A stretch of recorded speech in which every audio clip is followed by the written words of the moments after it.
Jhon Dupuy, welcome to the World Happiness Fest and Agora. It's a real pleasure having somebody who is a pioneer in technology and healing that can explain what is the impact of brain waves, understanding brains, understanding sound, and how can we actually heal the world through it. So thank you so much for joining.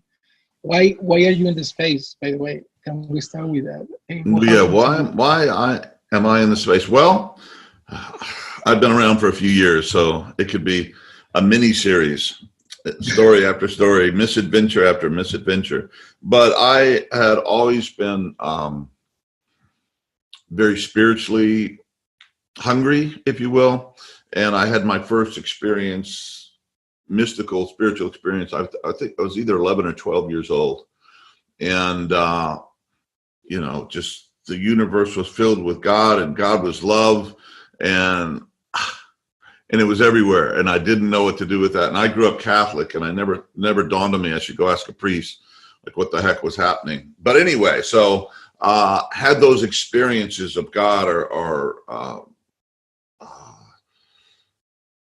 divine presence or peak experiences. You can say it religiously or not as you want, but these experiences when you find out that what you really are is something that does not exist in time, and that you've always been that at the deepest level, and you always will be. And so the kind of the temporary incarnations and manifestations that we have are very interesting and very real in a relative sense, but it's not our ultimate identity. And when one does that, it's not just an intellectual understanding, but it's a full body, full soul, full being understanding. It's like, oh, and it's often characterized by as if we're remembering something that we always knew but forgot. It's like, oh yes, where have I been? So that started me out. Later on, after a number of careers, I ended up in the wilderness of southern Utah in the United States, and I was a wilderness guide, and we were taking young people out on extended wilderness journeys to help them kind of sort their lives out and figure out what was going on. They were having problems and issues, and about 80% of those who came to work with me and work with our company were there because of drug and alcohol problems. You know, not all of them were addicts, but most of them were having problems with it. And so the program began to rapidly evolve into a treatment center for people having problems with drugs and alcohol. And I'd worked in centers before. I'm not an addict myself, but anyway, I'll get on with my story. And we knew that meditation was essential. It says so in the 12 steps. And by that time, this kind of new revolution about meditation, where everybody knows meditation is good for you, right? It's on Lifetime magazine, mainstream, blah, blah. You see it everywhere. So we were just getting into that period. And I realized I wasn't very good at meditation, and my students certainly were worse than me.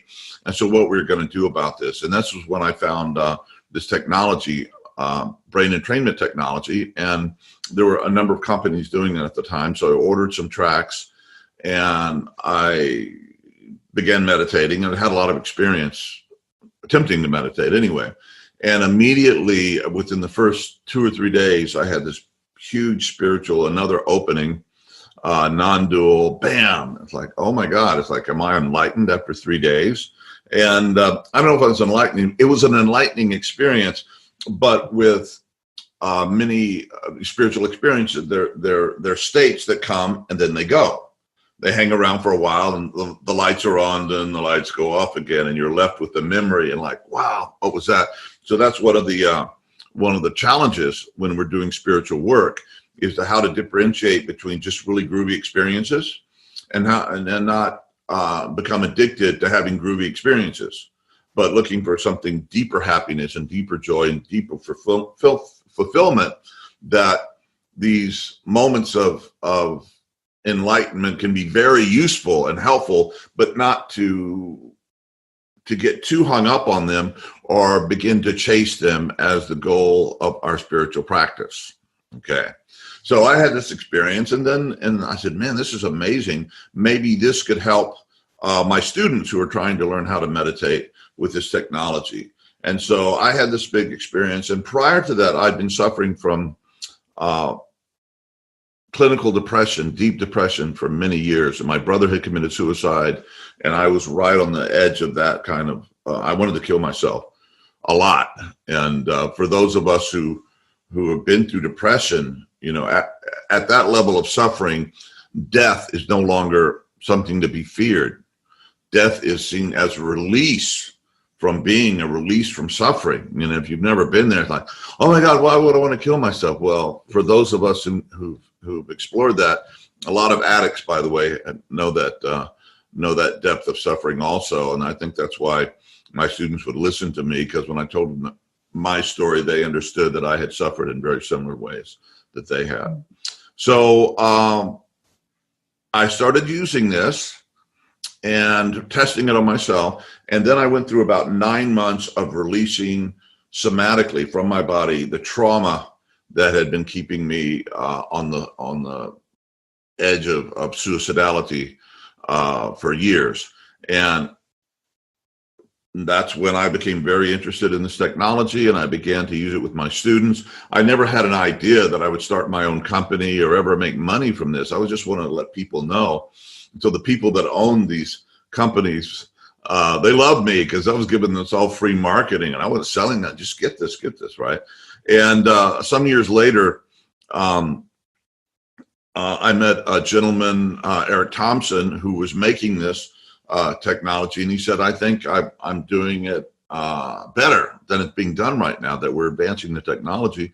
So we both had an interest in the field, and I listened to his stuff. It was really powerful because at that time I was very familiar with the technology. You know, it's like if you're never played a guitar, you could pick up an old crappy guitar and you won't know if it's any good or any bad. You don't know what to compare it to. However, if you're a guitar player or musician, you could pick up a guitar and right away know where it's valuable. Well, anyway, I knew these tools were very good. So we started this. It's been about working on 10 years with my wife. And we started this company, and we called it I Awake. And that has been our mission and goal. And with those, I mean, in our community, those who use our technology, they're just very supportive and very loving. I really appreciate the work we're doing.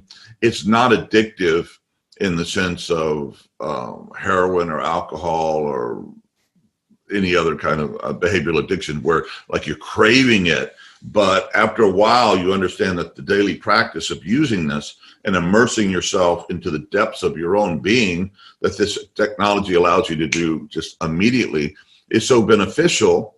You can't imagine, why would I want to go back to, you know, kind of being asleep and just, you know, the practice works on so many levels, which is where we get to happiness and true happiness. And Luis, what your work is about. And so we created the tools. We also support people. It's not just you just have the tool. To my students, I used to say that your card to the gym you belong to won't do any good in your wallet, right? Yeah. You actually have to go to the gym and live something for it to start, you know, feeling the effects. So the same thing, we can create the tools, but we don't understand the philosophy and the discipline of a daily practice. We won't get the benefits out of it. And if we don't do a daily transformative practice, and of course I'm writing a book about this now, we will, in most cases, never become the people that we are potentially born to be. We will never actualize into what Luis and Jhon was supposed to be. And that is one of the most horrible things that can happen. Talk about no true happiness. When you never manifested the essential gifts that you were given here to promote and to give back to the world. So that's what we try to do. And we have a little formula that I think I got it from Ken Wilber, who's a friend and been a mentor and a dear man. But anyway, and he said, this is the meaning of life. Okay, you ready? Seriously. Yes, please. I'm going to give it to you. Let's go for it. So once we get it, we go, oh, okay. All right, let's move on from there. So the first thing is you have to wake up. Despiértate, right? Wake up, Yes. remember who, and by the way, I speak Spanish. We didn't know that, but anyway, I grew up in Latin America. Maybe we can do another one in Spanish. Yeah, puede ser. So, yes, to wake up, and that is in the sense of transpersonal psychology, is having one of these experiences where we remember who and what we really are and always have been and always will be, okay? And it's becoming enlightened or this. And obviously, it's a state experience that comes and goes, but with time and practice, we can actually begin to stabilize that knowledge. So just in quantum physics, they look at one of these little entities and they see a wave that spreads out into infinity. You look at it another way, you see it's an individual particle. And we're the same way. We go with spiritual practice, we realize our true nature in the big sense, in a very lived, and this is not just intellectual, remember, in a very big sense. And then we come to understand what our mission and goal is as an individual human being born into a human body at this time, okay? So you put these things together. So wake up, but that's the big waking up. The next is grow up. Grow up. But I thought if you were enlightened, all your problems would be solved and you'd be able to do trigonometry and math and art and play the guitar like Jimi Hendrix and, shoot basketball like LeBron James. No. You still have to, the ego, this vehicle, still has to grow up into the highest level that is capable of achieving, because the spiritual energy and the gifts that we get from our practice will be misused, mishandled, and really used in dumb ways if we don't clean up the ego self. So anytime there's a spiritual practice, and forgive me, Buddhists, but that claim that the ego is not real, in my experience, it ends up kicking everybody's butt. The same ego that you're pretending not there just takes over, and you have a cult, you have this abuse, and this is awful stuff. So not only do we have to wake up, but we also have to grow up to these highest levels. And if you look at the culture wars in the United States, for example, where the red and the blue, they just can't stand each other, they scream. Obviously, they live in different universes. They don't have anything to do with truth on either side of the street, and it's a mess.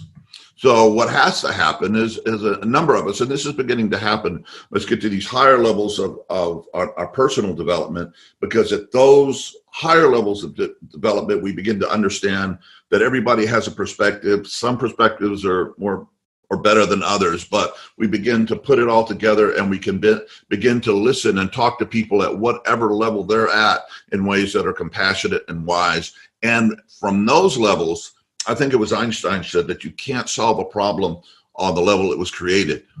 Hence evolution. We get to a point where the conditions are so stressful that our current way of being and doing is no longer meeting the needs of our survival. Then mother evolution kicks in, and we get to this next level where there are higher levels of human development that are coming online in ways that have never happened before. And partially it's in part because we have the technology, we're creating tools to do it, and we're beginning to understand practice in the human brain like no other generations have ever done from the perspectives that we have. Okay, so you have wake up, only 2 more to go, and grow up, get to these high levels so that your awakening can be channeled through a healthy, functional ego. It means also, it's the next one, is clean up. Yeah, wake up, grow up, and clean up, which means clean up your life, your diet, your food. Physically, you can use all that stuff, right? Good fuel, and your body, you'll be a much happier person and much more effective in your life's work and your relationships. But it also means cleaning up your interior stuff, your shadow issues, your hatreds, your traumas, the things that happened when you were young and that you split off because it was too painful to deal with back then. And all of these things can get in the way and cause, in my case, it was depression, and just get us in the way and create ways of acting and projecting and stories about reality that are really no longer functional. And sometimes we're not even aware of them. So we have to get there and do that interior work too. And the last one, okay, is after you wake up, you grow up, and you clean up your act, then you have to show up. And this is where, and all these things are not done sequentially. I mean, all this stuff is happening at the same time. But for true happiness at the deepest level, and I think that's what you're talking about, Luis. I'm sorry, the guy I work with is Louis. But anyway, Luis, it is about service, okay? And it's not just about, having a good time and celebrating and all that, and which is wonderful. Human beings need to get together and enjoy one another and enjoy, life and bring our hearts together. But then we have to go back with our hearts and our hands open back into the world to deal with the issues that we're confronted with and to eliminate unnecessary and ignorant suffering, right?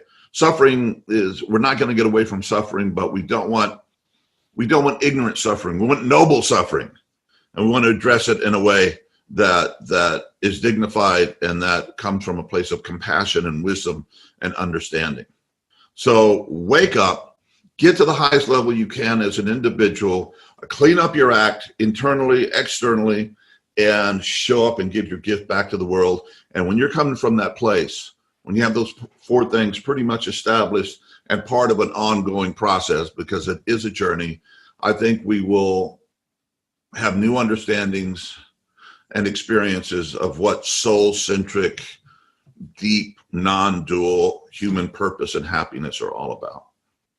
Wow, Jhon, this is really remarkable. So much wisdom, and as you know, what we are trying to do here is to show up. In many ways, what we don't know and this is the funny thing, is that we already woke up. So it's interesting, right? Because there are so many people right now, more than 2 million organizations around the world trying and doing social impact, but at the same time, it looks like we are not yet there. So I think that the wake up, which is the first step, as you say, is probably the most difficult. What do you think? Well, I think we just got so many bad ideas about what it means, and I don't know, and it's all challenging, okay?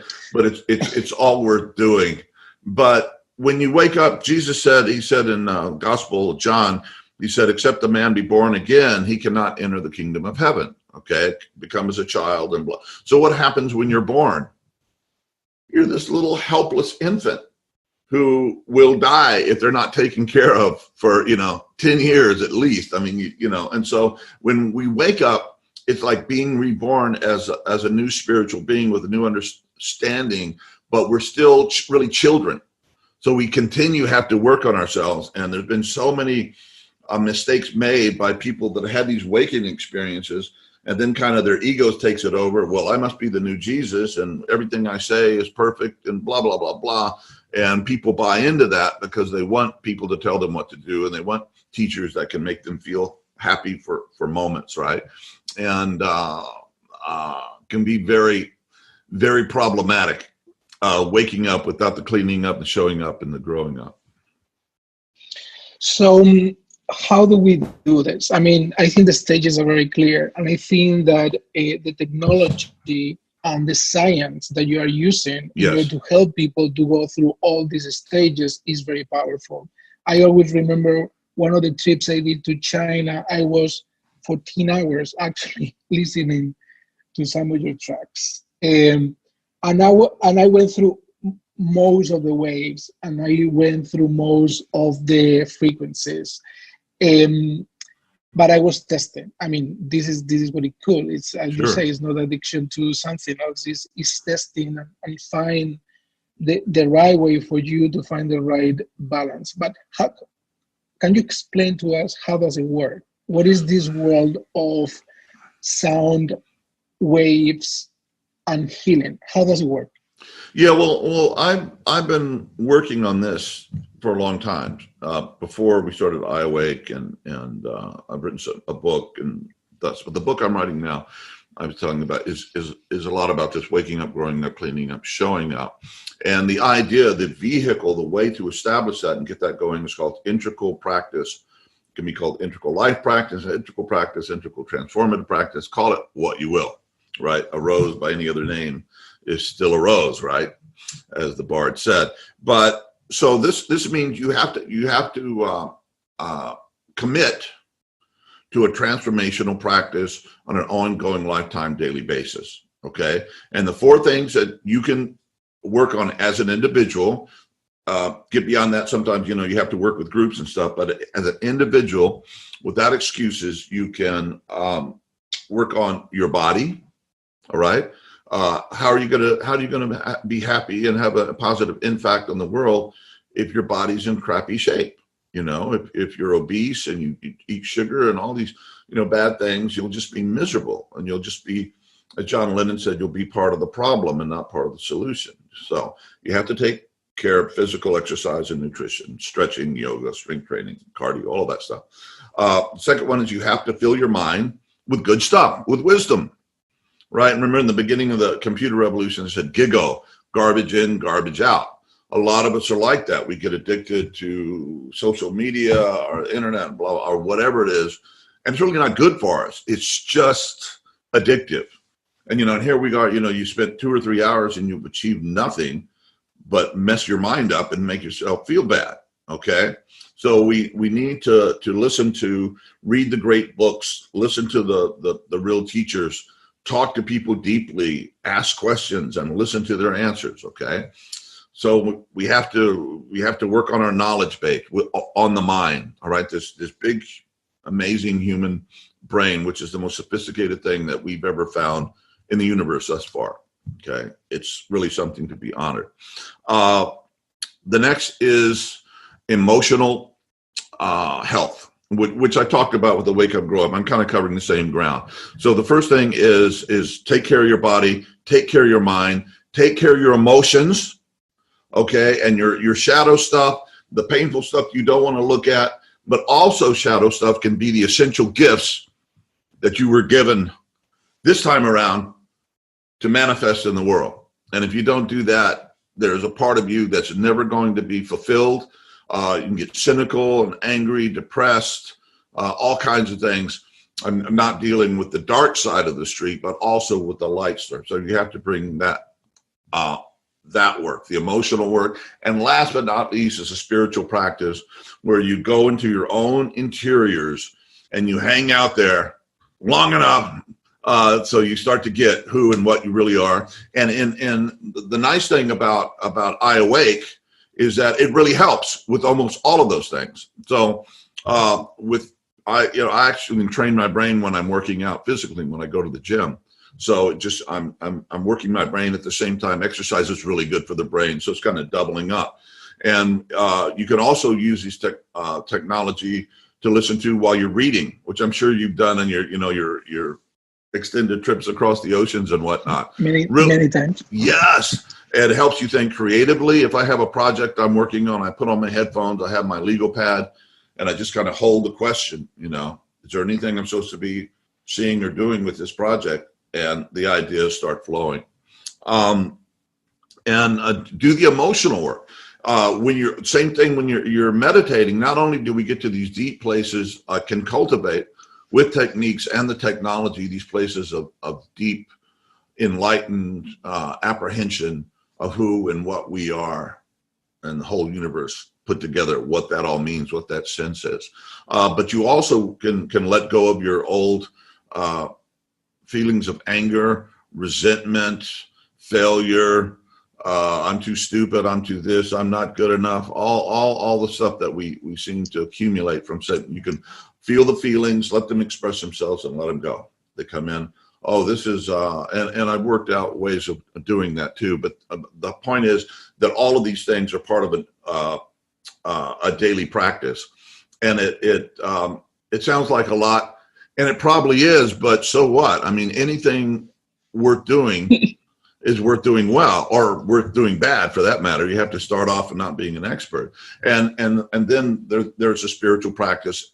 And in that part, we get to that non-dual experience, but we also get to the soul-centric, the deepest part of our individual self, where our mission, our goals, our relationships, what I'm here to do is all there. And it's not just your ego or neurotic, this, that, and the other. You begin to differentiate. Oh, this is the wisdom voice, and I need to pay attention to that. So, so basically, yeah. So you wake up in the morning. This is just, you can do it however you want it, but this is based on many years of experience. Do your meditation first, right? Before the kids get up, before you have to take the dog out, before this, just have your place set up. Have your, coffee cup or a cup of tea, whatever you do, and have your headphones and go do your meditation. I recommend, if possible, doing it for an hour. Is that important? Okay. And the longer you meditate, the deeper it gets. So, and some days I'll meditate more than an hour, and at that hour thing, man, it just, you really get into the deep side of the ocean at that point. So, and make sure you're reading and studying. When I do cardio now, the gym across the street, thank you, God, for it's easy for me to work out. But the first time in my adult life, I'm near a good place to work out. I'll get on the cardio and I'm doing my jogging, my running, but I'm listening to podcasts about, there's a lot of great podcasts out there about things that matter, people that I need to understand more. And so I kind of put these things all together, and it probably takes about 2 hours a day. And you just got to find a way to do it, and excuses don't work, and if you're really going to get into the evolutionary fast lane, you really have to practice. And not only do you have to practice, but you have to include in the practices all the essential things that if you leave any of it out, will cause the whole building to collapse, right? It'll just cause yourself not to find out who you are, not to get your job done. And a lot of this whole practice, both the non-dual and the soul-centric work, is life as a vision quest. What am I here to do? Creator. Before I discovered any of this stuff, I was going out into the deserts of southern Utah and vision questing. As a lot of native cultures have done. I kind of learned it from Plains Indians, Native Americans in Lakota, and I had an elder teacher. But anyway, I'd go out there and fast for 3 to 4 days and just say, Creator, little old me, and if I don't find out what the heck I'm supposed to be doing, I don't know if I can bear the pain of being alive. So give me a mission, give me a purpose, give me something to contribute. Because I just need it, I just need to be doing something that matters, and so I did. And it sometimes the spiritual life is a detective story, right? You start getting clues and evidence and this and that, and you follow it to who and what you're supposed to be. And that has been, it has been a purpose and the goal of my life, and then helping other people to have the tools and the technology and the understanding how to put this all together, why to do it, specifically what to work on, how to work on it, and what does it practically look like from day to day.